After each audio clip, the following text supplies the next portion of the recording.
All right, guys, so we're treating a patient with spinal decompression treatment. First thing we do is check the headrest, make sure the head is high enough. For ladies or gentlemen with a larger abdomen, and ladies with a larger chest, we always keep the headrest up.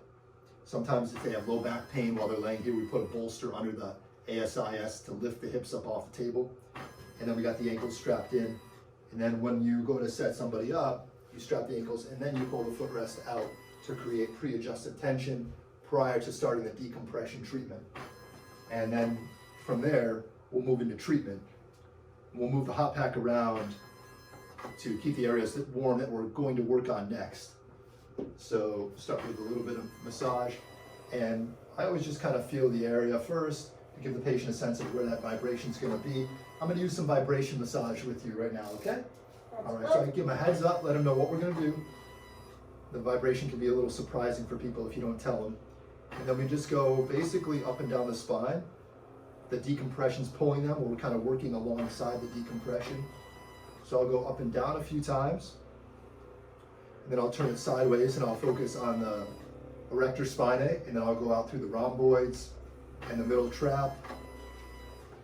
And sometimes I'll even have the patient move their arm a little bit, more like a myofascial release kind of thing, if necessary. That would be kind of like the next escalation of this. So we would get that work done, and then we would move the hot pack up top. Get the shirt straight. Okay, I'm going to work that low back here. Kim, let me know how this feels. All right. Make sure it's not too much. If she had a herniated disc, she might be painful, particularly if it was an acute hot disc. So we're going to go basically over like L4, L5 interspace with this. Wrap it around the top rim of the pelvis. Catch the QLs, attachment points on the pelvis. And then you can get down into the glutes, glute minimus, glute medius, piriformis, right over the tailbone. Is that okay on the tailbone? Yes. Sometimes the tailbone can be sensitive if there's nerve roots coming out S1, S2 that are getting pinched higher up in the spine, L4, 5, L5, S1. It can make those descending nerve roots very sensitive. So just be careful of that. And we'll go through the hips. And then we'll come back across the pelvis, up and down the lumbar spine a little bit. And then we'll get down to the hamstrings. I kind of tend to compress a little bit with it, push straight in and release the pressure like that, just to get the hamstring trigger points that are a little bit deeper down inside. And if the patient has a case of sciatica, then we're also working the acupressure points along the bladder meridian. In acupuncture, in Oriental medicine, the meridians flow through basically just along the course of the sciatic nerve, and along the way there you got the bladder meridian, so we want to make sure we contact those with vibration or with your thumb and work those trigger points, because it has a sedating effect to the nerve when you do that, to relieve sciatic radiculopathy pain. Get the calf. Watch out for right behind the knee. I don't go right on in that soft spot there because of the superficial nature of the nerves there. The descending sciatic nerves become very sensitive in that area. And that pressure okay for you? Yes. Good. And then always check with the patient every 3 minutes or so. Okay. All done. All right. So, okay, we're going to show how we do automatic long axis distraction in combination with protocol 2. So patient's comfortable, they're on the table. You could do a hot pack right over the lumbar spine for most people. If they needed a more aggressive stretch, you'd have to contact with your hand. But we're basically using that and going slowly into lateral flexion. How's the pressure? Great. Is it a good stretch? Yes. Good. Finding that comfort zone. If I go too far, it could irritate the nerve. So I'll do 5 in that direction, switch, 5 in this direction. Does that feel okay? Yes. So we're opening up the foramen, we're mobilizing the facet joints, we're decompressing nerve roots, pulling herniated discs back inside, increasing the neural foramen by 25%, creating a centrifugal force inside the disc to suck disc material back inside, and restoring blood flow to the nerve. So the nerve roots have a blood supply, and the blood supply to the nerve roots have little tiny nerves, sympathetic, parasympathetic nerves, that they themselves have blood supply.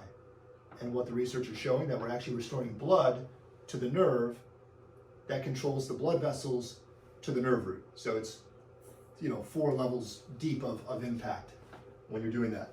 So the table just stopped. We're going to release the lumbar flexion. Keep your leg on it when you release it, so in case it's got a lot of tension, it doesn't jump up on you. And we're going to slowly lower till she says when. Just say when. Okay. Always going slow, always making sure it's in the patient's comfort zone. And then if it's appropriate, you could do circumduction movements. Does that feel comfortable? Yes. Okay.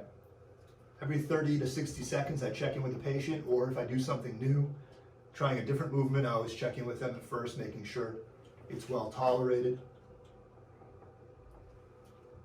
Is that okay to that side? Yeah. Anybody with a herniated disc and compressed nerve root has the chance of this being painful on one side or the other. So if they feel pain, you just immediately stop and only go in the direction of comfort, always avoiding irritating the nerve root. Good, so we got protocol 2 in combination with long axis distraction. We added in the circumduction movements. We covered patient tolerance.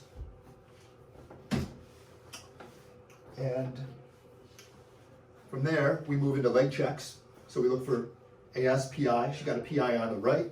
We'd probably look to see a short leg on the right as well, which she does, and the ankle oftentimes turns in on that leg as well, which we see there. And we're going to real gently set the drop.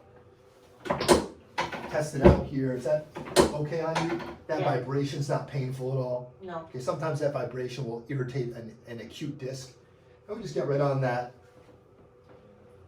pelvis, just slow drop. Often I'll reach under the other side, lift up, and push down to create a derotation, pull the AS ilium posterior and push the PI ilium anterior. Does that feel okay? And I'm going real easy with this. And then for some people, like for her, for example, I think she could tolerate a P to A on the lumbar vertebrae, right on the spinous process. Real slow, sustained pressure. No toggle, no recoil. That feel okay? I'm just pushing just hard enough to let the table collapse underneath. Okay, that's it.